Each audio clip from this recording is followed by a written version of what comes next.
Physics का बहुत सारे ब्रांचेज है ना क्या, जिसमें एक ब्रांच था क्या, मैकेनिक्स। बहुत सारा ब्रांच है, एक इलेक्ट्रिसिटी एंड मैग्नेटिज्म,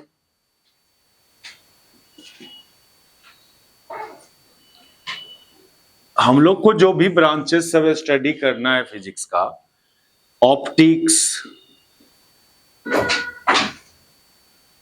एक atomic and nuclear and atomic में मॉडर्न फिजिक्स सिंपली बोल देते हैं उसको, क्या मॉडर्न फिजिक्स। इसके अंदर एटम, न्यूक्लियाई, सेमीकंडक्टर चैप्टर ये सब आ जाता है मॉडर्न फिजिक्स के अंदर। आप लोग के लिए और भी है, हीट एंड थर्मोडायनामिक्स, एक हीट एंड थर्मोडायनामिक्स। इतने ब्रांच ऑफ फिजिक्स को स्टडी आपको करना है, हीट एंड थर्मोडायनामिक्स। तो सुनो, सबसे बड़ा पोर्शन तो ये है मैकेनिक्स, और उसके बाद आता है ये ना इलेक्ट्रिसिटी एंड मैग्नेटिज्म को फिर हम लोग बहुत सारे ब्रांचेज में पढ़ेंगे। एक इलेक्ट्रोस्टैटिक्स, और फिर इलेक्ट्रिक करंट और मैग्नेटिज्म। इलेक्ट्रिक करंट में फिर 2-3 चैप्टर आएगा, 3-4 चैप्टर आएगा इलेक्ट्रिक करंट में, मैग्नेटिक इफेक्ट ऑफ करंट सब उसी में आता है। अब इलेक्ट्रोस्टैटिक एक ब्रांच है, इलेक्ट्रिसिटी एंड मैग्नेटिज्म का एक ब्रांच है, इसके अंदर फिर और चैप्टर। इसको हम लोग एससी वर्मा के अकॉर्डिंग पढ़ेंगे तो 3 चैप्टर में पढ़ेंगे। एक तो electric field and force potential, electric field and potential, इसी में electric force, electric field, potential energy, इस सब को स्टडी किया जाएगा। उसके बाद एक छोटा सा चैप्टर आएगा गॉस थ्योरम, और फिर आएगा कैपेसिटर। ये 3 चैप्टर में इलेक्ट्रोस्टैटिक्स को स्टडी करना है। ये सब जब आएगा तो मिटाते हैं इसको ना। इसमें हम लोग स्टार्ट करें पहले ये ब्रांच, इस branch of electricity and magnetism में करना क्या है, इसमें क्या इलेक्ट्रोस्टैटिक्स का क्या डेफिनेशन।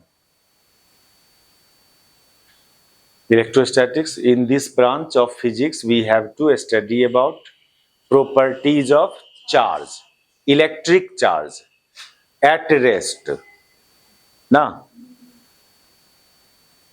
देखो ये जो डिफिनीशन है इलेक्ट्रोस्टैटिक्स का, ये गलत बात है। ये properties of charge at rest, सुने हो ना ये बात, यही ना बोलता है लोग।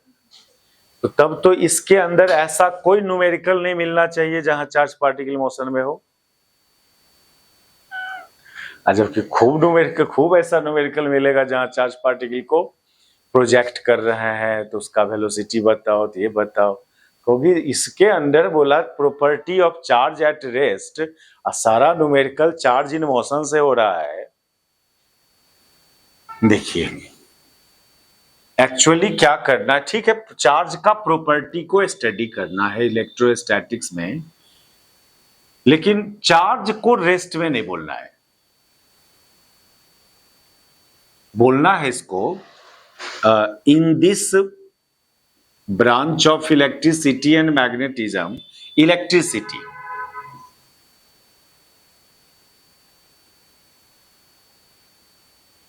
we have to study about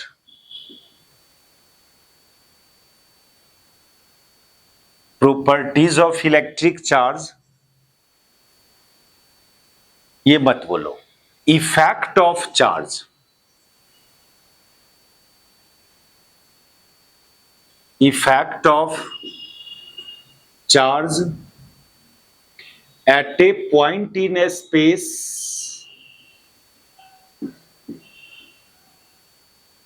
charge के इफेक्ट को स्टडी करना है स्पेस के किसी पॉइंट पर।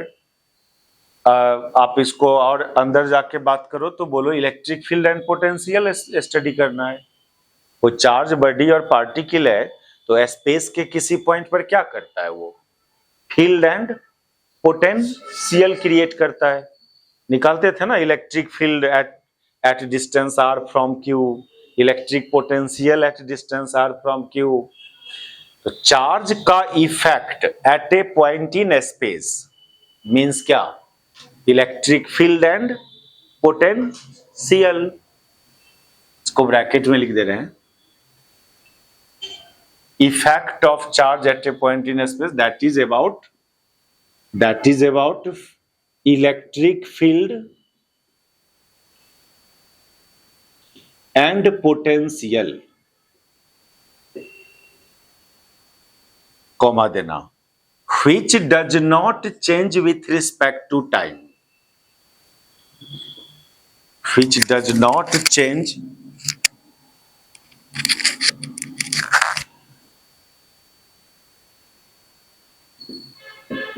with respect to time। ये डिफिनीशन है इलेक्ट्रोस्टैटिक्स का। चार्ज को रेस्ट में नहीं बोलो, चार्ज का जो इफेक्ट स्टडी करना है वो टाइम के रिस्पेक्ट में चेंज नहीं हो। देखो मान लो कोई चार्ज पार्टिकल है, तो यहां से r डिस्टेंस पर बात करते हो ना, पोटेंशियल q/4πε0r, फील्ड की बात करोगे q/4πε0 r²। तो ये सब क्या है, ये सब फिजिकल क्वांटिटी, इसी का इफेक्ट है ना स्पेस के किसी पॉइंट पर। तो ये सब टाइम के रिस्पेक्ट में चेंज नहीं होना चाहिए। ये चेंज ओनली तब करेगा जब आप पॉइंट ही चेंज करोगे, लेकिन एक पॉइंट पर आप रहेंगे तो टाइम के रिस्पेक्ट में चेंज नहीं होना चाहिए, समझे। तो ये स्टैटिक वर्ड जो यहां यूज किया गया है, स्टैटिक वर्ड खाली मोशने से रिलेटेड वाला स्टैटिक वर्ड नहीं है। ये कोई प्रॉपर्टी में भी यदि चेंजिंग नहीं हो रहा है टाइम के रिस्पेक्ट में, तो उसमें भी स्टैटिक वर्ड यूज कर सकते हैं हम लोग, नहीं। तो बाद में फ्यूचर का जो फिजिक्स होता है, ऐसा भी पोटेंशियल पढ़ना है और फील्ड जो पोजीशन एंड टाइम दोनों के रिस्पेक्ट में चेंज करेगा। और थोड़ा सा है उसकी चर्चा इलेक्ट्रोमैग्नेटिक वेव जब पढ़ेंगे हम लोग। इलेक्ट्रोमैग्नेटिक वेव में इलेक्ट्रिक फील्ड का इक्वेशन सब ऐसा मिलेगा ना, E0 sin omega t minus kx model का। तो टाइमों का फंक्शन है फील्ड और पोजीशन का भी फंक्शन है। अभी आपको ओनली कैसा फील्ड और पोटेंशियल देखना है, जो पोजीशन का फंक्शन हो, मतलब अलग अलग पॉइंट पर अलग अलग हो, लेकिन एक ही पॉइंट पर डिफरेंट टाइम पर डिफरेंट नहीं हो। मतलब ये क्या हुआ कि पोटेंशियल को पढ़ना है जो पोजीशन आर के फंक्शन में है, फील्ड भी पढ़ना है जो किसके फंक्शन में है, आर के फंक्शन में। ऐसा पोटेंशियल और फील्ड नहीं पढ़ना है आपको जो टाइम के फंक्शन में हो, ऐसा फील्ड और पोटेंशियल नहीं पढ़ना है अभी जो टाइम के फंक्शन में हो, ये वाला पढ़ना है आपको। और इस तरह का फील्ड और पोटेंशियल को स्टैटिक वर्ड यूज करते हैं। इसको भी इलेक्ट्रोस्टैटिक पोटेंशियल बोलेंगे, इसको इलेक्ट्रोस्टैटिक फील्ड बोलेंगे। कभी टीचर से पूछी होती कि इलेक्ट्रिक फील्ड और इलेक्ट्रोस्टैटिक फील्ड में क्या अंतर है,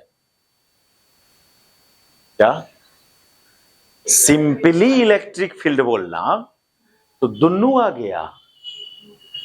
हो सकता है टाइमों का फंक्शन हो सकता है पोजीशन का ओनली फंक्शन हो, और ऐसा भी फील्ड और पोटेंशियल है जो पोजीशन एंड टाइम। तो देखो, तो इन जनरल सबको इलेक्ट्रिक फील्ड बोलेगी क्या, सबको, लेकिन पर्सनली इसको इलेक्ट्रोस्टैटिक फील्ड बोलेगी, इसको इलेक्ट्रोमैग्नेटिक फील्ड, क्या इलेक्ट्रोमैग्नेटिक। देखो बात है, हम लोग का स्टाइल चेंज होता है ना, प्लेन 11-12 बैच को पाएंगे तो इसे ये डिफिनेशन थोड़ी देंगे, उसको भी वही बोलेंगे हम लोग, चार्ज एट रेस्ट। ये समझे, तुम थोड़ा जानते हो पहले से, फील्ड और पोटेंशियल का नाम सुने हो, तो इसलिए उसका हेल्प ले रहे हैं इस डिफिनेशन को समझने में हम लोग।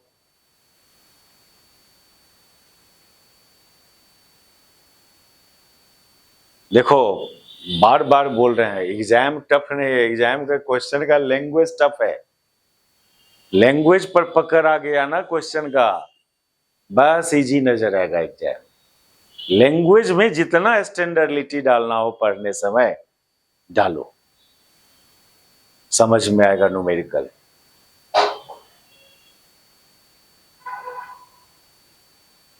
गौर करना चाहिए ना, कभी कोई बोल देता है इलेक्ट्रिक पोटेंशियल तो कभी कोई बोल देता है इलेक्ट्रोस्टैटिक पोटेंशियल, होता है कि नहीं सब बात।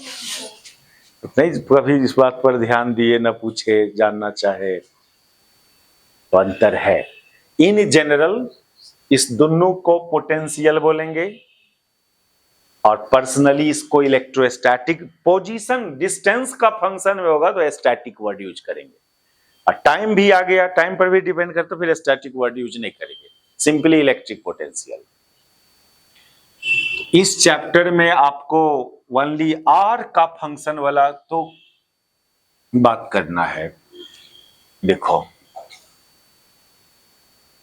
खैर कुछ भी है, चार्ज के प्रॉपर्टी, इलेक्ट्रिक चार्ज का प्रॉपर्टी को स्टडी करना, इट मींस दैट कोई और चार्ज होता है क्या जो बार बार आप फोकस कर रहे हो? इलेक्ट्रिक चार्ज, इलेक्ट्रिक चार्ज कौन charge?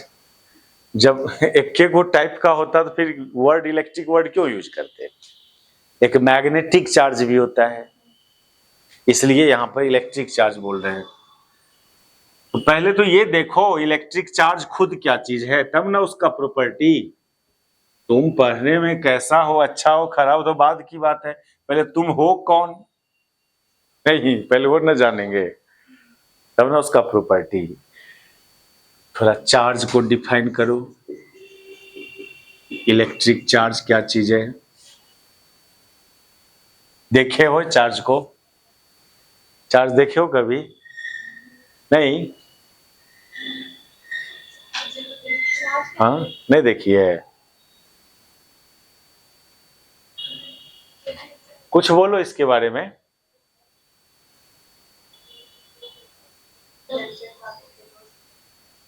What is electric charge? ये एक कोई बॉडी और पार्टिकल के अंदर का एक प्रॉपर्टी है, जो प्रॉपर्टी आंख से देख के नहीं डिसाइड किया जा सकता है।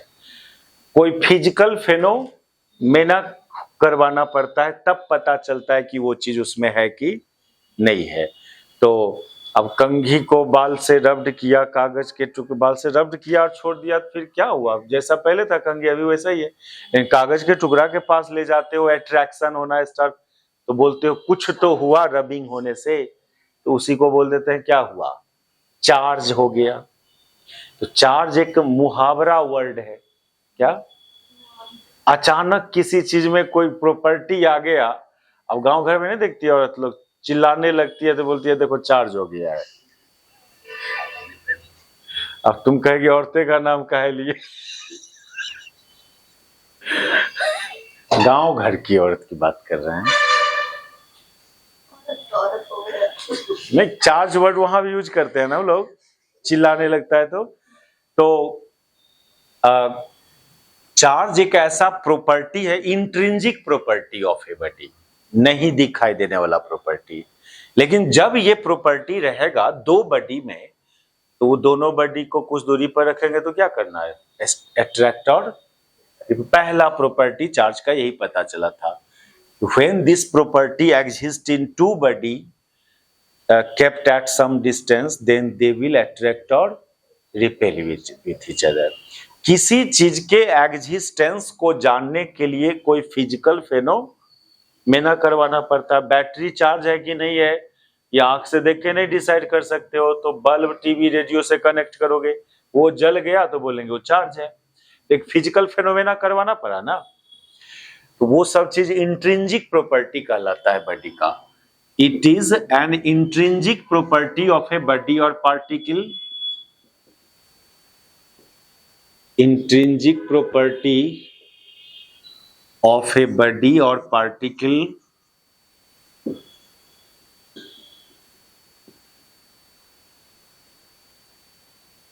when two charged body or particle kept at some distance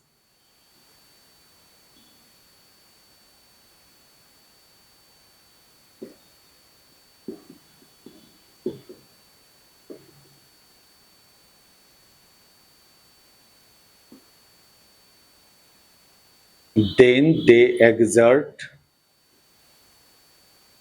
force on each other.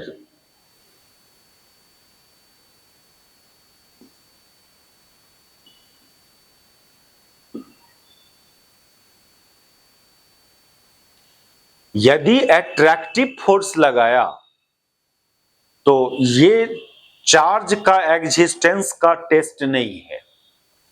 Repulsive force लगाया तो वो भी चार्ज के एग्जिस्टेंस का टेस्ट नहीं है, क्योंकि रिपल्सिव फोर्स अदर काउज के भी चलते लग सकता है, मैग्नेटिक प्रॉपर्टी के भी चलते लग सकता है। अट्रैक्टिव फोर्स भी मैग्नेटिक प्रॉपर्टी के चलते, अट्रैक्टिव फोर्स तो मैसिव प्रॉपर्टी के भी चलते एग्जिस्ट कर सकता है ना। दो पार्टिकल मास ग्रेविटेशनल फोर्स, वो तो मास के चलते लगता है। अट्रैक्शन और repulsion is not sure test of existence of charge in a body. लेकिन चार्ज रहेगा तो ये भी होगा। Converse is not true. If two body will attract और repel then we say that there exist charge in body, ये गलत बात होगा, समझे। लेकिन चार्ज होगा तो निश्चित रूप से क्या होगा, अट्रैक्ट और रिपेल होगा। तो चार्ज एग्जिस्ट करने का कोई ऐसा टेस्ट नहीं है कि ऐसा हुआ तो बोलेंगे यही चीज है। अच्छा, खाली चार्ज ही नहीं, मास भी, मास चार्ज ये सब इंट्रिंसिक प्रॉपर्टी है। मास क्यों इंट्रिंसिक प्रॉपर्टी है? अब कहो सर कोई बॉडी है तो मास तो होबे करेगा ना। हाँ होगा, लेकिन कितना होगा ये आंख से देख के डिसाइड कर लोगे। अब देखती हो 1 किलो का कद्दू इतना बड़ा होता है, 1 किलो का भटखरा इतना छोटा होता है। तो बॉडी के साइज देखने से मास बड़ा होगा ऐसा कोई जरूरी नहीं है। आप हाथ पर रखोगे, जो ज्यादा फोर्स लगाया समझेंगे उसका मास ज्यादा है। इसको भी डिसाइड करने के लिए कोई फिजिकल फेनोमेना करवाना पड़ा। जिस किसी भी चीज को डिसाइड करने के लिए फिजिकल फेनोमेना करवाना पड़ रहा है वो इंट्रिंसिक प्रॉपर्टी का लगा। मास हुआ, चार्ज हुआ, मैग्नेटिज्म हुआ, सब intrinsic property of a body और पार्टिकल। इसका एक उल्टा प्रॉपर्टी होता है एक्सट्रिंसिक, जो आंख से डिसाइड कर लो, जैसे कलर, साइज, बॉडी का साइज, कलर, ये सब तो आंख से देख के डिसाइड कर सकते हो क्या है। तो ये सब एक्सट्रिंसिक प्रॉपर्टी हुआ। खैर चलो, चार्ज को डिनोट कैसे करोगे? अच्छा एक बात और, charge is also a physical quantity, इसको मेजर किया गया है। जिस किसी भी चीज को मेजर करेंगे न्यूमेरिकली एक्सप्रेस करेंगे उसको फिजिकल क्वांटिटी। कितना है चार्ज, इसको हम लोग मेजर करते हैं। कोई हाइपोथेटिकल, फिजिक्स का तो यही काम ही है, हाइपोथेटिकल चीज हो या रियल चीज हो, सबको एक न्यूमेरिकल वैल्यू से ये रिप्रेजेंट करने चला है। चार्ज को भी एक न्यूमेरिकल वैल्यू देना चाहे फिजिक्स, तो ये एक फिजिकल क्वांटिटी हुआ ना। जिस किसी को भी न्यूमेरिकली रिप्रेजेंट करना चाह रहे हो, फिजिकल क्वांटिटी। चार्ज को डिनोट कैसे करोगे? क्यू से ना, कैपिटल क्यू और स्मॉल क्यू, ये दो टाइप का ना। तो ये सब चीज काहे पढ़ा रहे हैं, देखो ना अभी। It is of two type, positive charge and negative. Positive charge को कैसे रिप्रेजेंट करोगे, और नेगेटिव चार्ज को, हो गया ना गलती, गलती हो गया ना, इसलिए पढ़ाते हैं। पहले से जो जानती है कितना गलत बात सब, वो सुन लो। Plus Q and minus Q ना। आप ही बताइए एक बात, रियल नंबर सुने थे ना मैथ में, रियल नंबर भी दो टाइप का, positive real number and number line होता था, ओरिजिन इधर प्लस में सब होता था ना, इधर माइनस में। तो पॉजिटिव रियल नंबर को हो चाहे निगेटिव रियल नंबर, सबको एक्स से ही डिनोट करते हैं। ऐसा नहीं की होगी कभी कि पॉजिटिव के लिए प्लस एक्स है निगेटिव, ऐसा नहीं की होगी कभी, ऑलवेज एक्स। अब कौन पॉजिटिव है निगेटिव है उसके वैल्यू में प्लस लगाएगी, उसके वैल्यू में माइनस लगाएगी, सिंबल के ही पीछे प्लस माइनस नहीं। यही बात यहां भी, पॉजिटिव चार्ज हो या निगेटिव चार्ज हो दोनों को क्यू से ही करेंगे। यदि पॉजिटिव चार्ज है तो इसके वैल्यू में प्लस लगाना, +2 कूलम, निगेटिव है तो वैल्यू में माइनस निगेटिव लगाना, सिंबल के ही पीछे प्लस माइनस मत लगाना। आप कहोगे जहां वैल्यू अवेलेबल नहीं होगा वहां क्या करेंगे, तो वहां करेंगे ये कि ब्रैकेट में Q ग्रेटर देन 0 लिख देंगे और यहां ब्रैकेट में Q लेस देन 0 लिख दिया करेंगे जहां वैल्यू अवेलेबल नहीं होगा। ये सही रिप्रेजेंटेशन है। लेकिन यूजुअली पॉजिटिव चार्ज को हम लोग भी +QA लिखेंगे बाद में। अभी चूंकि वही चीज पढ़ रहे हो अभी कम से कम सही जानो, भले हम लोग को सुविधा होगा गलत बात रिप्रेजेंट करने में, हम भी वही कर देते हैं आगे। नहीं,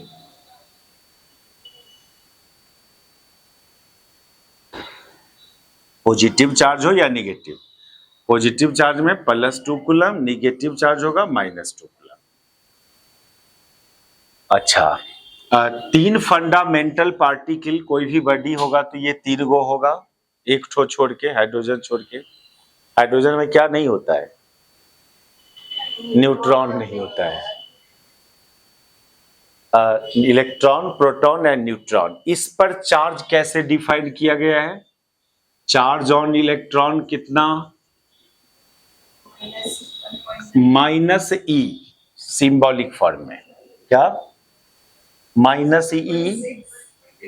रिप्रेजेंट ऐसे करते हैं, -E ये लिख लिया था ना इसको, और चार्ज ऑन प्रोटॉन +E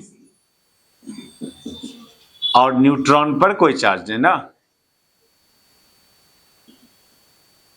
ये E क्या है यहां पर, E का क्या नाम, तो इलेक्ट्रॉन चार्ज, E का पहले नाम बोलो, इसका वैल्यू ना 1.6 इंटू, लेकिन इसका नाम E को एलिमेंट्री चार्ज, इसको बोलेंगे एलिमेंट्री चार्ज। और एलिमेंट्री मतलब होता है minimum value of charge, minimum value of charge. और ये होता कितना है, 1.6 इंटू 10⁻⁻19 कूलम। ई को एलिमेंट्री चार्ज बोलते हैं। देखो सिंबल में रिप्रेजेंटेशन जो होता है वो ये इसमें क्लियर रहना, तो इस बात में देखो हम लोग बात करें सिंपली E, फिर बात करें -E, फिर बात करें e⁻0 -1, समझे, इसका नाम हुआ एलिमेंट्री चार्ज,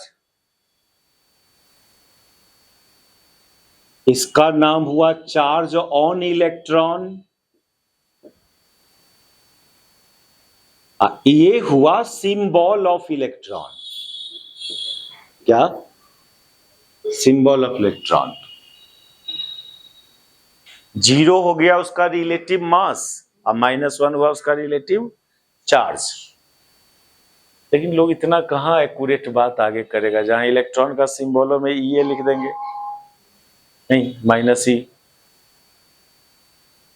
रियली में जहां भी इलेक्ट्रॉन को रिप्रेजेंट करना होगी ये इलेक्ट्रॉन है तो वहां ऐसे करना चाहिए था। चलिए, कोई बॉडी और पार्टिकल में चार्ज प्रोड्यूस कैसे करते हो, ये मिनिमम वैल्यू ऑफ चार्ज। देखो बहुत कुछ ऐसा है जिसका मिनिमम वैल्यू डिफाइन हो चुका है, बहुत कुछ ऐसा है इसका मिनिमम वैल्यू डिफाइन नहीं हुआ है। ये मिनिमम चार्ज है। अब कोई बॉडी पर कोई अदर जो भी चार्ज होगा बॉडी पर वो इसी का इंटीजर मल्टीपल में होगा। यानी कोई जो any charge of body will be integer multiple of this minimum value Q बराबर N E, here N is integer.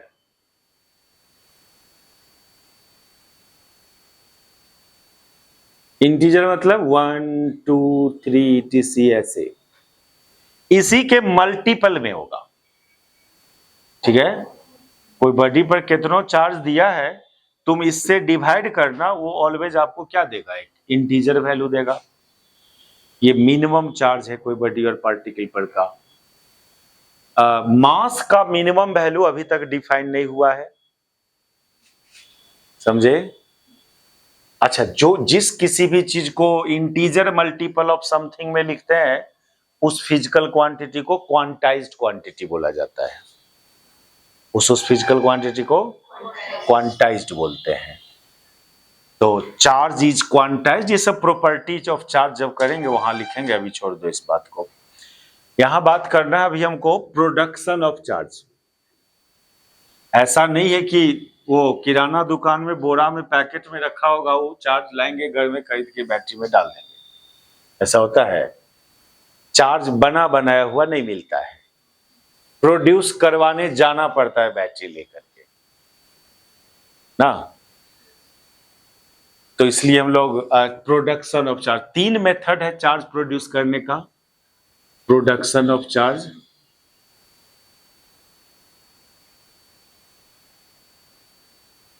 सबसे फंडामेंटल एंड ओरिजिनल मेथड है